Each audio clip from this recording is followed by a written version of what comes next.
नमस्कार साथियों। कल हमने मुख्य आकृति के आधार पर स्वरों का वर्गीकरण किया था। आज हम उच्चारण स्थान के आधार पर स्वर व व्यंजन करेंगे। तो सबसे पहले नंबर 1 कंठ, यानी कि कंठ से कौन सा स्वर बोला जाता है। कंठ से ए और आ, ये दो स्वर ऐसे हैं जो हमारे कंठ से बोले जाते हैं। ठीक है। जो हमारा कै वर्ग है, वो भी कंठ से बोले जाते हैं, यानी ये कै वर्ग है वो कंठ से बोले जाते हैं। और जो है वो भी कंठ से बोला जाता है, यानी कंठ से कितने वर्ण हो गए? 1 2 और 5 7 7 और 1 8, यानी कि 8 वर्ण ऐसे जो हमारे कंठ से बोले जाते हैं। नंबर 2 तालव्य या तालु, यानी कि तालव्य से कौन से वर्ण बोले जाते हैं?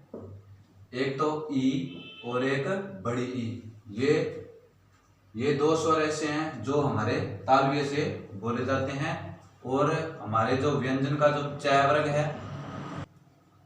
है वो भी तालु से बोले जाते हैं। ठीक है, यानी ई और च वर्ग है वो तालु से बोले जाते हैं।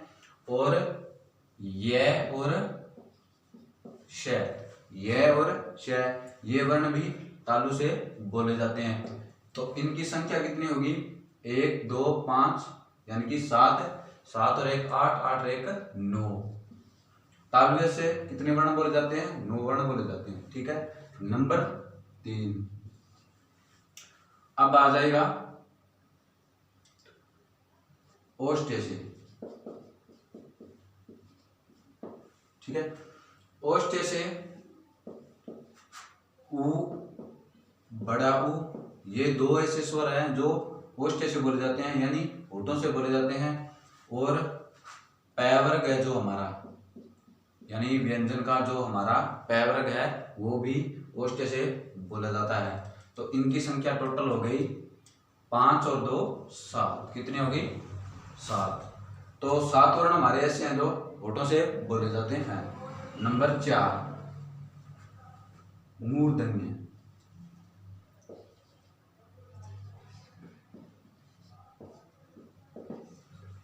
जो री है हमारी, यानी कि जो हमारी री है वो मूर्धन्य से बोली जाती है। और टै वर्ग है जो व्यंजन का जो टै वर्ग है वो भी मूर्धन्य से बोला जाता है।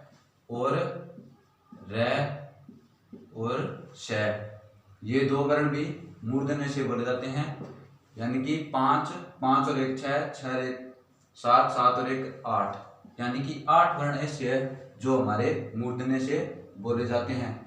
देखो, ऋषि महात्मा जो वो मूर्धन्य अवस्था में रहते हैं और उनका मुंह है वो लाल टमाटर जैसा होता है। और टमाटर में क्या होता है? रस। क्या होता है टमाटर में? रस। नंबर 5 पर आता है कंठोष्ठ। ठीक है, नंबर 5 पे आता है कंठोष्ठ, यानी कि जो देखो ए है प्लस ई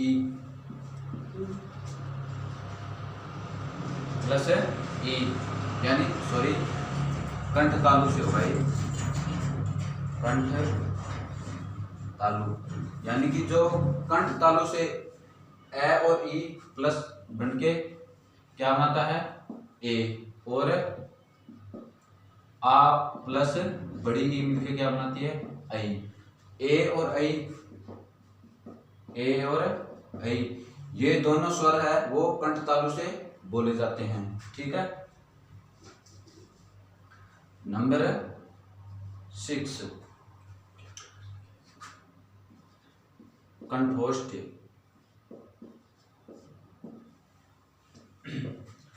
कै कंठोष्ठ, यानी कि ए होठ से उ प्लस उ, यानी कि ओ।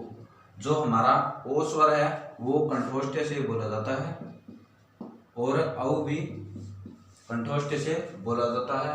यानी 2 स्वर ऐसे हैं जो कंठोष्ठ से बोले जाते हैं। इनकी संख्या कितनी हो गई? 2। ए और आई की भी 2 संख्या हो गई। अब आता है हमारा दंतोष्ठ, सॉरी दांत, दंतोष्ठ यहाँ से ही, यानी कि दांत। दांतों से कौन कौन से वर्ण हैं? एक तो हमारा आ गया तय वर्ग और लय और स, यानी कि जो तय वर्ग है हमारा वो दंतोष्ठ से बोला जाता है, यानी कि दांत से बोला जाता है। और लय और स भी, ये 2 वर्ण भी ऐसे हैं जो हमारे दांत से बोले जाते हैं, यानी कि इनकी संख्या हो गई 5 और 2 7। नंबर 8। अब आ जाएगा हमारा दंतोष्ठ, यानी कि दांत, दंतोष्ठ से यानी कि दांत और होठ से कौन सा वर्ण बोला जाता है? वह। जो वह वर्ण है वो भी दांत से बोला जाता है, यानी कि दंतोष्ठ दांत से और होठ से दोनों से बोला जाता है। अब हम व्यंजन करेंगे। देखो व्यंजन, सभी को पता है कि व्यंजन 33 होते हैं। कितने होते हैं? 33, ठीक है। लेकिन अब हम करेंगे कि कौन सा वर्ण है वो, उसको क्या कहते हैं, ठीक है। जो हमारे प्रत्येक वर्ग का पंचम अक्षर है, यानी कि प्रत्येक वर्ग का पंचम जो वर्ण है उसे क्या कहते हैं? नासिकीय। क्या कहते हैं? नासिकीय। यानी कि जो हमारी वायु है, जो हमारी प्राणवायु है, जो प्राणवायु नासा मार्ग से बाहर, ठीक है, उसे नासिकीय व्यंजन कहते हैं। जो यह और वह, जो यह और वह है वो क्या है? अर्धस्वर है। क्या है वो? अर्धस्वर है। यानी जो यह और वह, उसको क्या कहते हैं? हम अर्धस्वर कहते हैं। जो हमारा र है, यानी कि जो र वर्ण है उसे हम लुंठित कहते हैं, या कंपन जात, या एक नाम हो रहा था उसका प्रकंपित, ठीक है। और जो लय है उसे हम पार्श्विक कहते हैं। ये पार्श्विक व्यंजन है, ठीक है। जो हमारा है वर्ण है उसको हम काकल्य कहते हैं। क्या कहते हैं? काकल्य। व्यंजन है यह और लय, यह और वह को अर्धस्वर कहते हैं, र को लुंठित या कंपनजात या प्रकंपित कहते हैं। जो हमारा लय है वो पार्श्विक कहते हैं, और है वो काकल्य। अब हम घोषतव के आधार पर उनका वर्णन करेंगे। अब हम घोषतव के आधार पर व्यंजन करेंगे, ठीक है। तो घोष का अर्थ क्या होता है? यहाँ पे देखो घोष है। घोष का अर्थ क्या होता है? कंपन। क्या होता है घोष का? कंपन, ठीक है। घोष के आधार पर 2 प्रकार का होता है, ठीक है। घोषतव के आधार पर 2 प्रकार के होते हैं। एक तो होता है अघोष और एक होता है सघोष,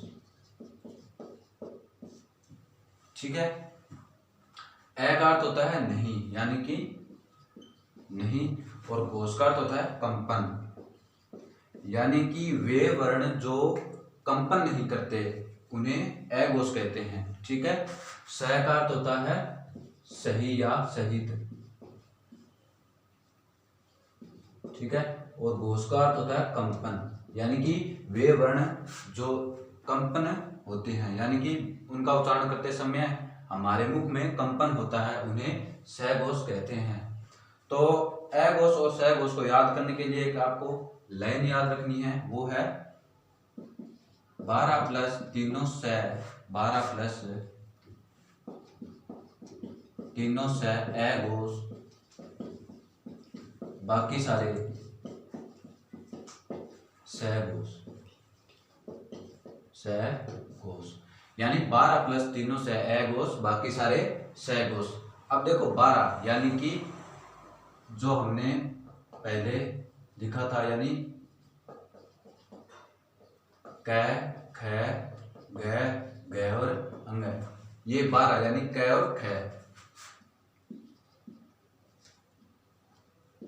क और ख, च और छ, ट और ठ, ट और प, सॉरी ट और थ, प और फ, यानी ये वर्ण है, ये अघोष है। ठीक है, 12 प्लस तीनों से, यानी कि जो बच गए तीनों से, सहज सलग्न वाला, सहज कोर्ण वाला और सहज लेटी वाला, ये तीनों से क्या है, अघोष है। इनकी संख्या कितनी होगी, 2, 2, 4, 2, 6, 2, 8, 10 और 3, 13 बराबर 13, यानी कि 13 वर्ण ऐसे हैं जो अघोष है, बाकी जितने भी वर्ण बच गए वो सारे के सारे क्या है, सहघोष है। ठीक है, सारे के सारे सहघोष, यानी कि 345 सहघोष। देखो 345, यानी कि ये देखो 345 यहाँ पे, यानी ग, घ और अंग प्लस अंतस्थ बच गया अपना, प्लस है और प्लस स्वर, ये सारे क्या है, सहघोष है। ठीक है, 345 यानी कि ग, घ और अंग, उसमें च, छ यहाँ पे आ गया, च, छ, ज और ये टैट है आ गया, टैट है, ड, ढ और ण, तैथ है, द, ढ और न, पैफ है, ब, भ और म, ये सारे के सारे व्यंजन हैं जो वो क्या है, सहघोष है। ठीक है, प्लस अंतस्थ। अब अंतस्थ कौन से होते हैं, यानी कि य, र, ल और व और है। ठीक है, सारे के सारे जितने भी स्वर है, यानी कि ऐसे औ तक, ऐसे औ तक। ठीक है, तो ये सारे क्या है, सहघोष है। इनकी संख्या टोटल कितनी होगी, 1, 2, 3, 4, 5, 5 और 5 10 और 5 15, यानी कि 15 और अंतस्थ यानी कि 4 और है प्लस 1 और ये 11, यानी कि टोटल जो हमारे सहघोष है उनकी संख्या होगी 15, 15 और 4 19, 19 और 1 20, 20 और 11 31, यानी कि सहघोष कितने हैं हमारे, 31 है। ठीक है, आगे हम करेंगे श्वास के आधार पर उनका वर्णन, श्वास के आधार पर वर्गीकरण। तो श्वास के आधार पर वर्गीकरण करेंगे हम व्यंजन का। 2 प्रकार के होते हैं, एक होता है अलवप्राण, सॉरी महाप्राण और अलवप्राण। 2 प्रकार के होते हैं श्वास के आधार पर, एक तो होता है महाप्राण, एक होता है अलवप्राण। महा यानी कि जो महान है, यानी कि जो, और अलग क्या होता है, थोड़ा। महा यानी बहुत ज्यादा। तो इसको याद करने के लिए हमें एक लाइन और याद करनी है, 24 उष्ण महाप्राण, 24 उष्ण महाप्राण, बाकी सारे अलवप्राण, बाकी सारे अलवप्राण, यानी कि 24 उष्ण महाप्राण, बाकी सारे अलवप्राण। अब 24 कौन से होते हैं, वो 24 यानी कि ख, घ, छ, ज, ठ, ड, ट, ढ,